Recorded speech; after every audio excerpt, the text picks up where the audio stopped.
Greetings, guys, gals, non-binary pals, and welcome back to another video. There has been a trend taking place recently that I've seen all over social media, and I wanted to join in.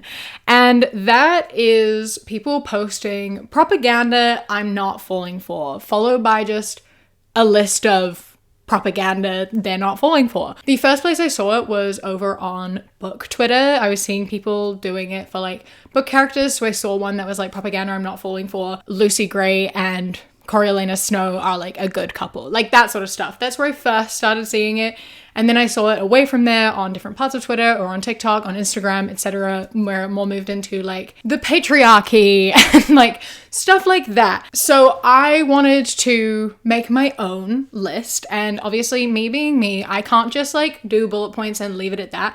I have to sit here and make a whole fleshed out video telling you about my points and why it is propaganda that I'm not falling for. So that is what we are doing today. I actually have so many things that could be on this list. Obviously, there are so many things that I refuse to be a part of, but the ones I've chosen today all kind of like work together nicely in a video. Let me know propaganda that you won't fall for. Leave that down in the comments. I'd be curious to know what your own thoughts were. And also, this video is being live streamed over on Patreon as well. So if that's something that you're interested in being a part of, then feel free to go join my Patreon at patreon.com/savvycat or click the link in the description. All right, and now that all of that is out of the way, let's get into it. Here are some things that no matter how much they're pushed, no matter how trendy they are and how much people talk about them and love them, I will not be falling for. Starting off with ChatGPT.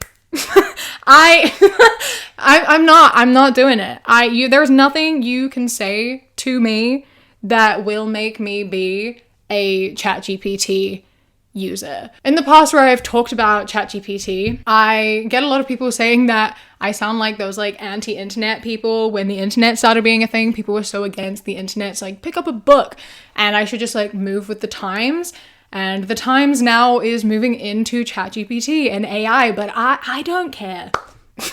I will stay stuck here. Thank you. I talk about this all the time. It's like if we got to a future where there were like flying cars, I'm not getting in a fucking flying car. No, thank you. Self-driving cars? Absolutely not. Some things should be done by people. Like people are trying to tell me to get into a car that drives itself, and I'm not doing that. I'm not trusting AI with things. It's just not happening. In general, no thank you. Also, like in terms of just it being useful, right? You have it on two different sides. There are people who say, well, I just use it to, input an email and then it will like fix it up and change it and make it a bit more precise and worked better.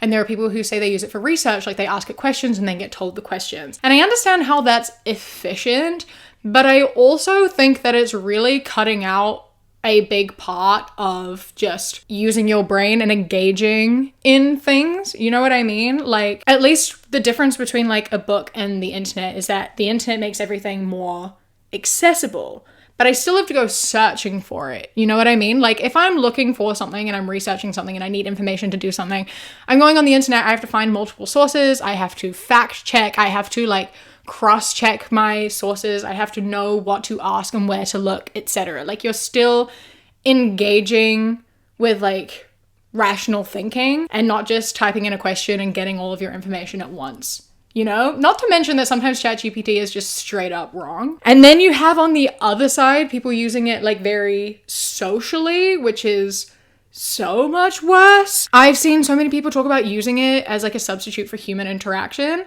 Like there's this TikTok that I watched where she's just here like, does anyone else talk to ChatGPT more than they talk to like their friends or anyone else? Like before I make any decision, I ask ChatGPT. Guys, I'm stressed. I was just talking to ChatGPT like I do. Like honestly, I think I talk to ChatGPT more than anyone else in my life. Is anyone else like this? I run everything past ChatGPT. Like say a friend, like I'm meant to be meeting up with them and I'm not going to go anymore. I'll like message ChatGPT and be like, hey babe, like how do I send a polite but like firm message saying I'm not coming anymore? Is this not? I feel like ChatGPT is now my like mask. Like it does everything for me. I don't have to think anymore. And it's like, oh my god, do we not do we not know how to have a conversation with people anymore? Like, imagine talking to someone and finding out you weren't even talking to them, you were talking to a fucking robot. Like, are we being so fucking for real right now? I understand that human interaction and conversations can be intimidating and anxiety inducing. Trust me, I have social anxiety and I'm an introvert. Like, I get it. I get it. Talking to people is scary. Knowing what to say is scary. Finding the right tone can be difficult, but it's part of being human. You know, we need human interaction and connection and conversation. And by using AI as a middleman, like, sure, okay, maybe you're making it easier, but you're also just taking out all sort of emotion and soul and connection from the conversation. You know what I mean? I saw this TikTok of someone speaking to ChatGPT, and first of all, I didn't know you could speak to it, but of course you can. It made me so uncomfortable. Listen to this. Hey, I have a question. Sure, go ahead. What's your question? Your voice was calmer and more peaceful before. Can you change it back to what it was? Absolutely. I'll switch back to the calmer and more peaceful voice. How's this? Great. Can you sound now worried and panicked? Sure. Here's a worried and panicked tone. Is everything okay? Do we need to figure something out quickly? What can I help with? That's so scary. I fucking hate it. It gets worse, all right? I'm gonna play this one specific little part of it that, like, I hate it, and I want to kill it with fire. I want to throw it into a fire, and I want to watch it burn, all right? Listen, hold up. Can you do, like, a masculine man that chops wood in the forest? I can give that a try. The cough. No. No. That's a step too far. Listen, I hate it. I hate that it kind of sounds like an actual person. I hate that you ask it to change its voice and it goes, burn it.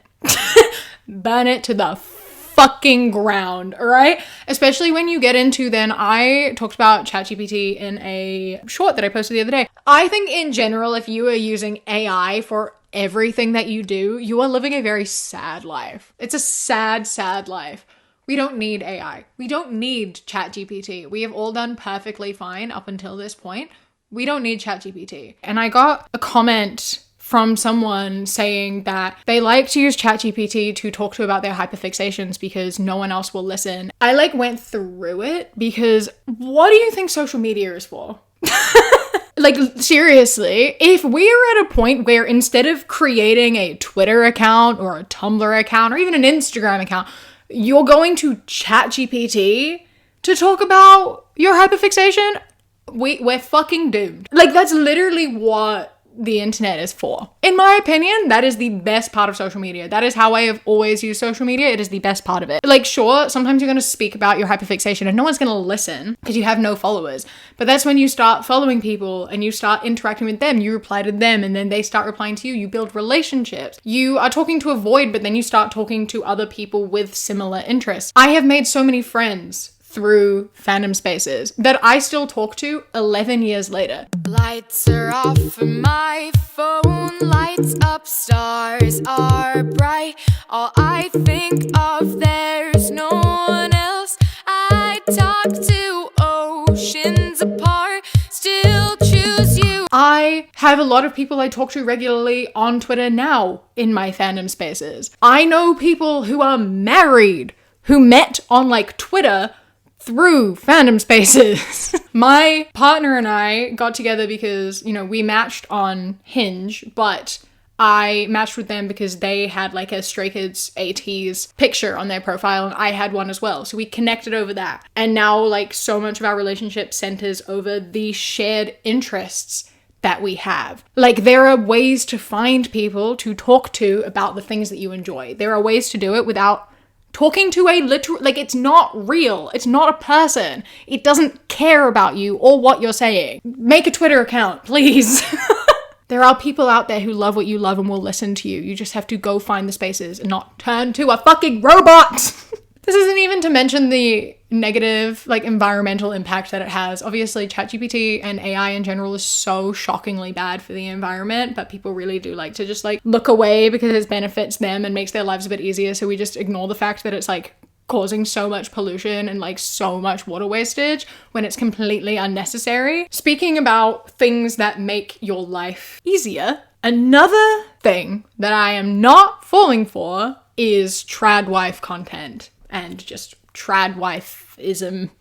Like, we have seen such a massive increase in tradwife content in the past couple of years, and it's quite scary, right? Like, there's been a rise in conservatism in general, and tradwives have really made a thriving comeback in that. Like, there's so many tradwives on TikTok who are so popular, and they are appealing so much to like a younger demographic, and it makes sense, right? Because we are living in a terribly terrifying financial crisis right now. Like, money is not something that a lot of people have. The middle class is disappearing. Everyone is struggling. Making $100K a year is like barely comfortable. We're in a situation that is really difficult, and like people are working themselves to the bone and getting very little payoff. You have a lot of young people watching adults in the workforce and like working themselves to absolute exhaustion and burnout and still barely being able to pay for necessities, let alone like a comfortable life.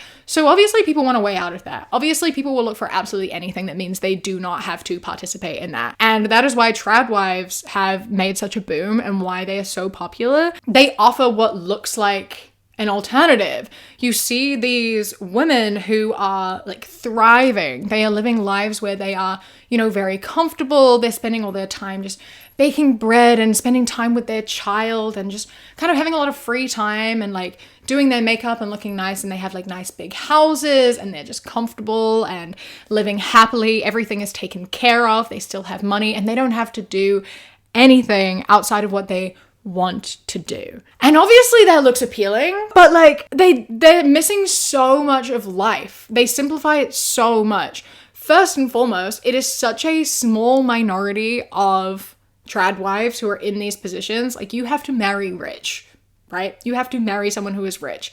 And they also don't ever show their husbands, or it is very rare. And it is known that a lot of these husbands, even the ones with money who supposedly treat their wives very nicely, are terribly manipulative and controlling. Yeah, there's so many of these tradwives who like promote this lifestyle as though it's so simple and so easy. They only ever show you these highlights, and then they post TikToks where they're saying like, what a beautiful life this is. Why would you work for a corporation when you could just like live and serve your husband who loves you? All they do is hype it up and talk about these positive aspects, and they never show you any of the negatives. Obviously, they never show you the statistics for how many of these women are, you know, firstly abused, how many of these women actually don't have any money or any security. Like, so many of these relationships are not as glamorous as it seems, but obviously those don't get attention on TikTok. People want this ideal life. People want to have this. So they will hold on to it and believe it. And it's pushing so many girls into, you know, wanting that life for themselves. And it's so dangerous. You will never have me watching these videos and being like, wow, what a wonderful life. I would love to live my life under the thumb of a man. Like, no, thank you. I would like my own financial independence and freedom. And if you are in the opportunity to have like a rich husband or a rich wife or whatever, then like at the very least, like make sure you have experience. Make sure you have like an education, make sure you have job experience, make sure you have a way to financially support yourself if you want to leave. Don't go into these things with nothing. You have to have something, and you have to know that you'll be okay if you leave. So yeah, you'll never catch me thinking that this is a good life, because I would rather have my own life and my own things and my own control over what I do. Thank you. Along with the tradwife lifestyle, there has been an overall push in conservatism, as I said before, and this is being picked up by the general populace and concerningly by a lot of young people. And an example of that is the big aesthetic trend of the clean girl aesthetic, and that is another thing that I will not be falling for. A few years ago, like, makeup was all very big and bright and bold. It was colorful. We had the colorful eyeshadow and the big, like, bold, colorful lips. There was all of the eyeliners. I have not left my 2016 makeup behind. I've been doing my makeup the same since I was a teenager. Like, I like my big bright colors, obviously. You will never catch me spending time trying to put on makeup to make myself look like I didn't put on makeup. Why would I fucking do that? If I'm gonna wear makeup and spend time doing my makeup, you're gonna fucking know that I am wearing makeup. And so, like, yeah, in the last few years, we have moved out of this bold sort of makeup and into this clean girl aesthetic, which is the very natural, dewy makeup, the, like, glass skin, where your skin is, like, all shiny, and then the slicked back hair with, like, the oil in it. It looks very natural. The goal is, like, dewy, airbrushed, no makeup, but it actually took me a while kind of makeup. And it's so misleading, right? Because it is so minimalistic, it appears as though it's more accessible. It seems as though, you know, oh, you have less products. Oh, you need less time. Like, that's so much more accessible, when that is so far from the truth. The, like, core of clean girl aesthetic for, like, the makeup and the skin is very skincare heavy, and good skincare is so expensive. It's so expensive, right? So, like, in order to get that, like, glossy makeup looks, you need good genetics, firstly, and or really good skincare. And a lot of people have adopted these, like, Korean skincare routines, which is like 10 steps. People have so many steps to their skincare, and they use really nice, expensive products to get the desired look that they want. And there's people who are going and getting, you know, procedures like their Botox and their microneedling and their facials. There are all those videos of people who are doing their, like, morning shed because of all the stuff they put on their face overnight to get that, like, nice glowing skin. And that costs so much more than makeup does. Like, you can get bold eyeshadow and lipstick and think from the drugstore, like, really cheap. You can get a cheap, like, even like a cruelty-free cheap eyeshadow that's going to be good and last you for years from the drugstore. My favorite palette, the one I use every single time I do my makeup, and the same palette I have been using for the past 8 years, is my Morphe Pride palette. That cost me maybe, like, I don't know, $20 possibly, and I've had it for like 8 years and I still use it. I only use like 3 or 4 colors from it too. And all of those colors are still usable. And then I still have the entire rest of the palette. Whereas skincare, you have to replace regularly. It's expensive. You have to find one that works for your skin type. And then you have to constantly replace it. And some people are spending like hundreds of dollars a month on skincare to, like, achieve this clean girl look. And on top of that, we have the red flag of the fact that it very much revolves around white girls. There's a lot of conversation about this. It's really funny because when you search up clean girl aesthetic on TikTok, the only things that come up are white girls with lots of views, or people of color talking about the fact that, you know, they used to do this. They used to do makeup like this, and they used to put their hair oils in, and they got bullied for it and told that they were dirty and smelly and that they shouldn't be doing that, and, like, it was gross. When people of color are doing it, it's dirty. When white girls are doing it, it's clean. It's on a white girl with straight hair, clear skin. It's pretty? Right. Wait, what about when I did it 8 years ago? Oh, I got made fun of for it. We were called smelly. We were told to wash our hair because there was too much oil in it. So it only upsets me because it was a point of insecurity for a lot of us girls at one point, because we were ridiculed for it. Absolutely. But all of a sudden, it's now the next TikTok For You page trending thing. Obviously, a big yikes on that, right? Like, very true. Firstly, and obviously also if you're using the word clean when it applies to white people, there are some really terrible racial connotations in there. And to further enforce that, like, racism that is so ingrained in this trend, is there's this video of this white girl who has wavy hair talking about the fact that she never sees any of these clean girls who have wavy hair. Everyone is expected to have, like, straight hair and slicked back. You know what pisses me off?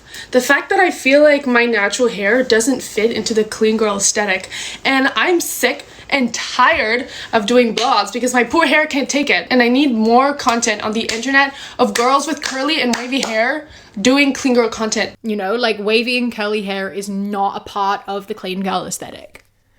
So, like, you can sit here and try to tell me that this aesthetic is not racist all you like, but when you're trying to tell me that it only applies to people who have straight hair, that is inherently very racist. And then you have people using the language that you don't even like, they don't even click to it, I don't think. There's like this video that I found of someone talking about clean girl aesthetic and like the nails. This is Put a Finger Down Clean Girl edition. The more fingers that you have down, the more clean girl aesthetic that you are. You have a neutral color nails right now, like a bubble bath, baby pink, white, or French tips. There are no brown tones in there, nothing. Those are all like white nudes. So you see what I mean? Like it's constantly being enforced, and I don't even think people are doing it consciously, but it is constantly just being enforced that it is like a white girl thing. On top of all of this, obviously, we just have the fact that it's boring. It's just boring. It's so boring. Again, I'm not gonna spend all this time making my skin look natural if I could spend that time putting color on my face and expressing myself. I have nothing against natural makeup or a good skincare routine or anything like that. I just have a problem with it when it is being enforced as like the ideal way to do your makeup and like what we should all be striving for, and like this being like the common trend right now, because it is pushing conservatism. Right? Like it's moving away from using makeup as a form of self-expression and more moving into using makeup to enhance your beauty. And people have been using makeup to enhance their beauty for forever, right? I understand. But it's so concerning to see it completely like it is not about expressing yourself anymore. It is just about looking clean, which is again has racist undertones as well as classist undertones as well. Like it is such a classist trend to have. It's so frustrating. Do your natural makeup. I don't give a fuck. But also, can we please start expressing ourselves again? There is such a massive increase in people just not expressing themselves. And also with this clean girl aesthetic, it comes with a lot of like wearing beige and whites and blacks and like neutral tones as well, and like athletic wear, etc. Like all very conservative type stuff. And then on top of that, we have seen an increase in people getting tattoo removals. Like when Pete Wentz, who was like covered in tattoos, came out recently and showed that he had all the tattoos removed from his body. It's like so concerning, because I have seen a really large increase in getting ads for tattoo removals. I've seen a bunch of people getting tattoo removals recently. There are less people who are going out and getting tattoos, and like get a tattoo or don't, it's fine. But like to see that trend and see all of this self-expression getting less and less is really concerning and upsetting. Just watching people slowly start to conform more and more and feel more and more afraid to stand out and like express themselves. We are in a really uncertain time at the moment, and I think that people are afraid that they're going to be a target, so trying to make themselves fit in to feel safe and secure. And so I'm going to take this moment to remind everyone that expressing yourself and being bright and bold and colorful and wearing what you want to do is a form of like protest against conservatism. We are seeing a massive rise in it, and I think that it's important to still be yourself no matter what and push through that and like be who you are, and don't be afraid to stand out, and don't let conservatism like consume us, you know? Be an individual. And on the note of that, another thing that I refuse to fall for is minimalism. I am so sick and tired of the lack of color and empty spaces. You know, like it makes me so sad. It's so sad. Things are so empty and void and boring. I just don't understand. Like you can like not be an overconsumer and still have things. You can still have color and stuff and an interesting space and aesthetic and not be an overconsumer. I feel like we need to understand that there's a bit of a balance here. You can have an aesthetic and you can even be a maximalist and not be an overconsumer. I don't understand how you can be happy in a house that is just void of anything. All these big white like marble houses with black and white furniture and like nothing in it. It makes me so sad. There's no way you can be happy in that. It's boring and it has no personality. And I think that your space often reflects like you as a person, like how you dress, how you decorate your body and your spaces. That is a direct reflection of who you are as a person. And if you are refusing to put anything in your space and you're not giving anything any personality, I'm gonna think that you're a boring person, because what are you fucking doing?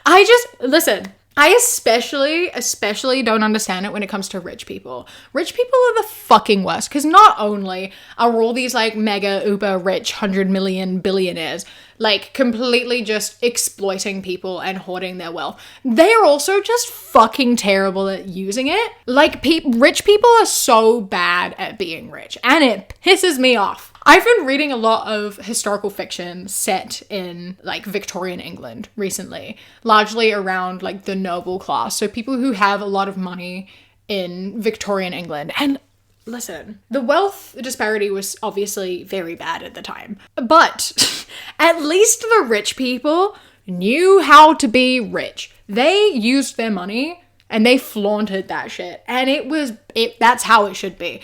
Their houses were fucking massive, but also they were full of color. They were full of like intricate, colorful furniture. They had a lot of art, and just so every room had like a different aesthetic. They had all of their dresses like tailor-made for them. Everything was made for them. It's all unique stuff. They had people who lived in their houses who, you know, cooked for them and cleaned for them, look after them, dressed them even. When they go out to have a picnic or whatever, there are people who come and like bring their tables and chairs and stuff with them. Like, they used their money and everyone knew they had money. And I don't know why we don't do that anymore. You know, like...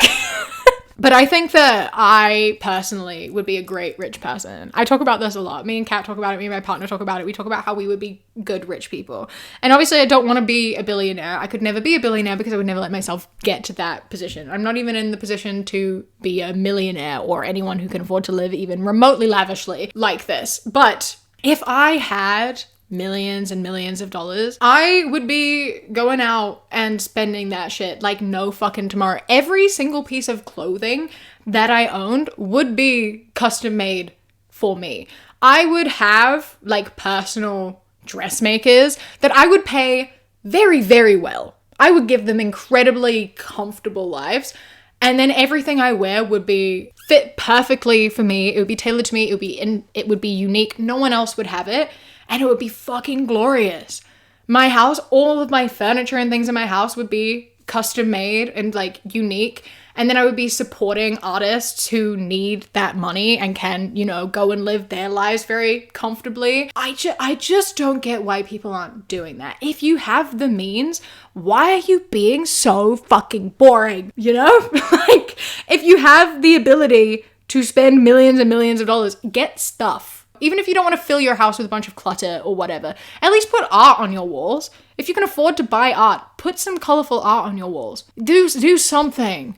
I'd stop it with all of the white marble. And on this topic of having tailor-made clothes and like individual pieces and people being fucking terrible at being rich, that is something else I'm not falling for, and that is designer brands. Because I'm sorry.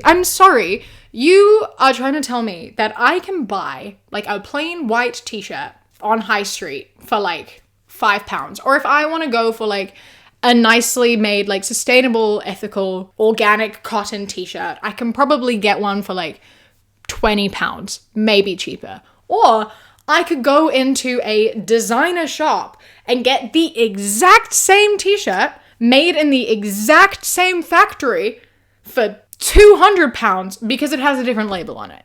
Like, absolutely the fuck not. Why would I do that? Why would anyone fucking do that? These rich people out here with all this money who could go and like custom make all of their clothes, instead go and buy the same fucking t-shirt I could get at H&M, but they paid £200 for it because it has a label on it. What are you fucking doing? What are you doing? Brands are so talked about as though they are like the best thing ever, and it's so interesting. Capitalism and classism is so fucking interesting because the middle class is dying, right? People don't have that much money. Most people cannot afford those designer items. But it's a status thing. If you get a designer item, you are viewed as having money. People will assume that you have money, and it's like, whoa, how did you afford that? Capitalism is fucking wild, right? Like, having a nice item automatically feels like you have achieved something. But that's what they want from you, right? That's what they want. That's what they're trying to do. You are saving up all of your paychecks to buy the exact same product you could get for a fraction of the price somewhere else, just so you can feel like you have money. But you don't. You just spent it all. You could have bought so much other shit with that money. You could have gone and bought a unique thing for that money, which is so much better. People will sit here and be like, well, it's, you know, the sustainability and the ethics, they're better made. No, they're not, though. They're literally made in the same factories. The sustainability and ethics of so many designer brands are the exact same, if not worse, than a lot of small businesses. And you can get it from small businesses for so much cheaper, and they actually need the money, and it is worth the price that they're charging. You know? Like, if you are someone who is not rich, and you are saving up to buy a really nice item and you want to get it from like Louis Vuitton or like Gucci or whatever the fuck, maybe instead go find a small business and get a product that they have like handmade. Get a unique individual piece. It will be so much cooler. Like, it'll be so much nicer. The quality will be better.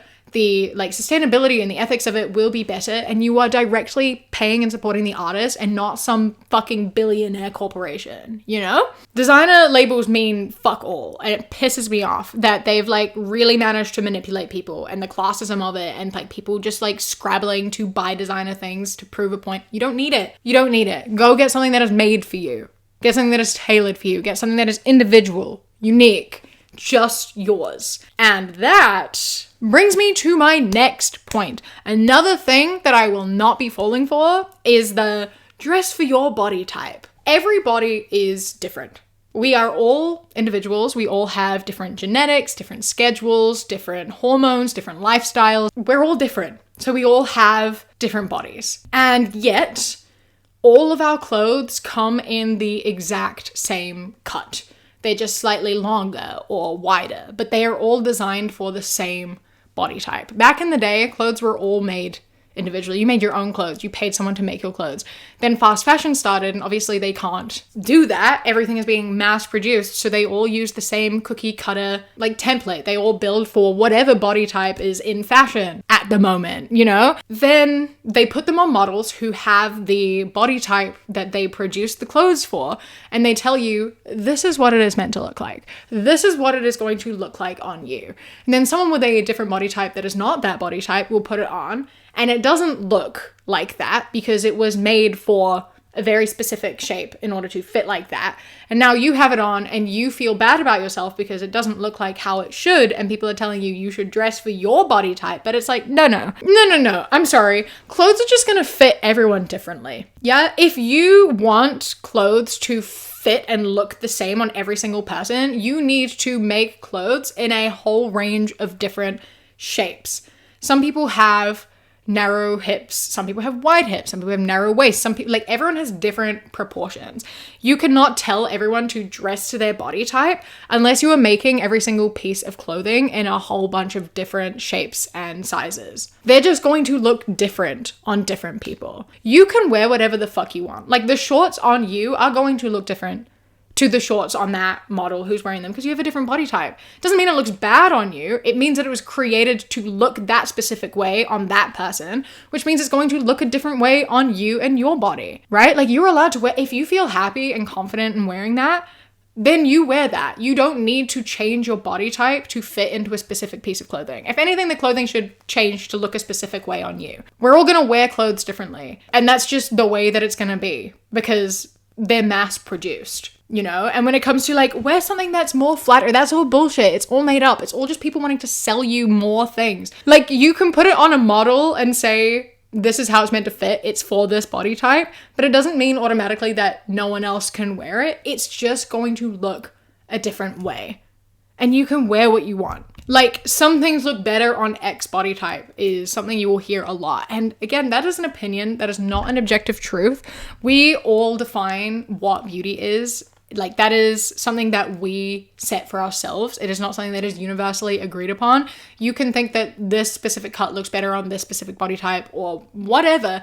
Doesn't factually make it true. So if you wear it and are like, this is what it's meant to look like, then that is what it is meant to look like. You don't have to listen to what everyone else is telling you and how everyone else is telling you that it is meant to fit. Dressing for your body type means putting clothes on your body and then choosing to be happy and confident in it and not worrying about what you're being told and how you're being told it's meant to look. They use this to capitalize because of course they do. If they make clothes and tell you they don't fit on your body, they could of course go and make a bunch more clothes and promote them and say that they fit your body and change the way that they fit so they fit everyone exactly the same way. But they're not going to do that. Instead, they're going to use it to make you feel bad about yourself and capitalize in other ways. They're going to tell you that you need to change your body in order to fit the clothes, which means that you're going to be spending a lot of time and thought and money trying to achieve that goal instead.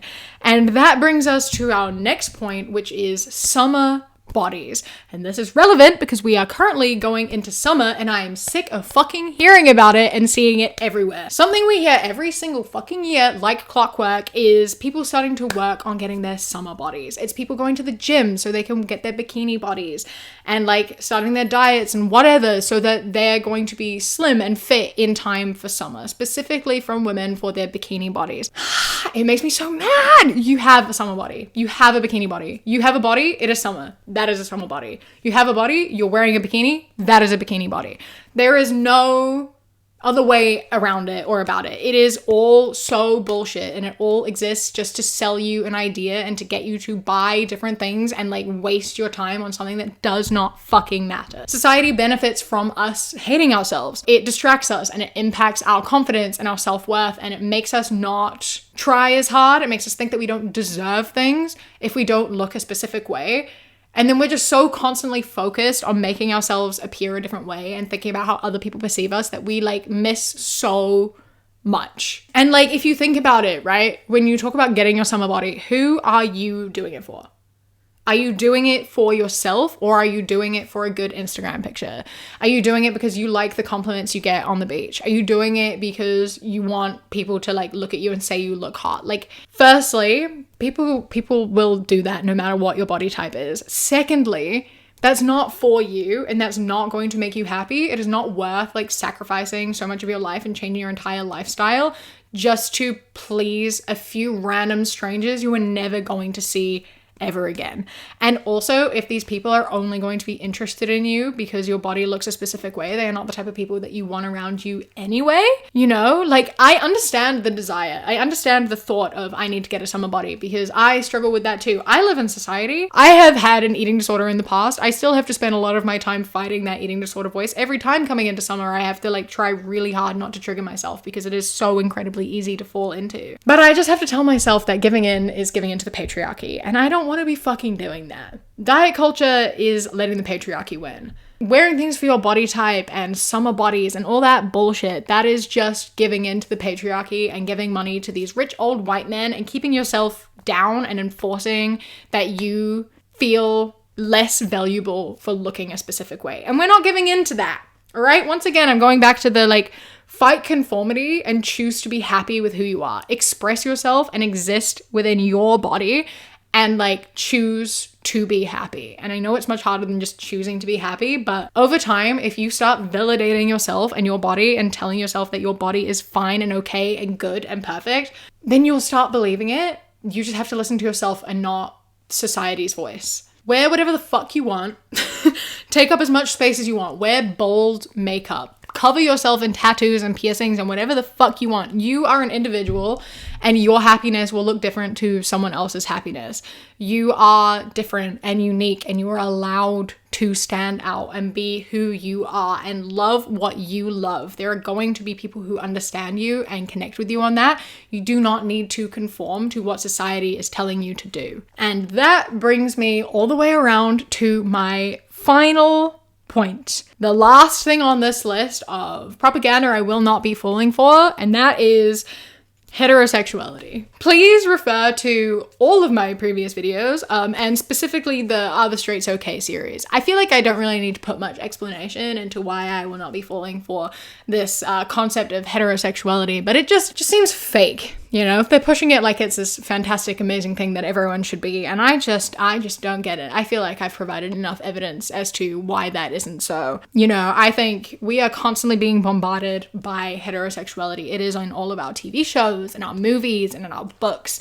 We see so many straight people like kissing and holding hands in public, and they're trying to brainwash me into being heterosexual, and I just refuse to give in. I will not be falling for it. The straights will never get me. That is my list of propaganda I will not be falling for. I'm gonna recap on all of that because I yapped way more than I thought I would. So the final list of propaganda I will not be falling for is ChatGPT, tradwife, clean girl aesthetic, minimalism, designer brands, wearing clothes that fit your body type, summer bodies, and heterosexuality. Those are the 8 things I will never be falling for. You will never catch me falling for this bullshit. Leave in the comments your list of things that you will not be falling for. I, again, had so many things that I could have talked about, but obviously I yapped long enough about these 8. I didn't have time for any more.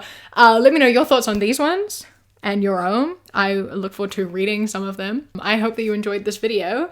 A massive thank you to my Kiwi Cat patrons: Arsene, Stella, Bay the Trucker, Chastity, Prismatic Petey, Sushi, M.A. Ping the Games, Phil the Duck, Jessie, River, Queen Glimmer, Ella, Lady Nutbar, Mr. Noodle, Radsack, Knitting Menace, Samuel, Chris, Ellie, Alexis, and Bobby. I love and appreciate you so much. Thank you so much for joining. I hope you enjoy the rest of your day. Stay safe. Keep fighting. I love you. Mwah.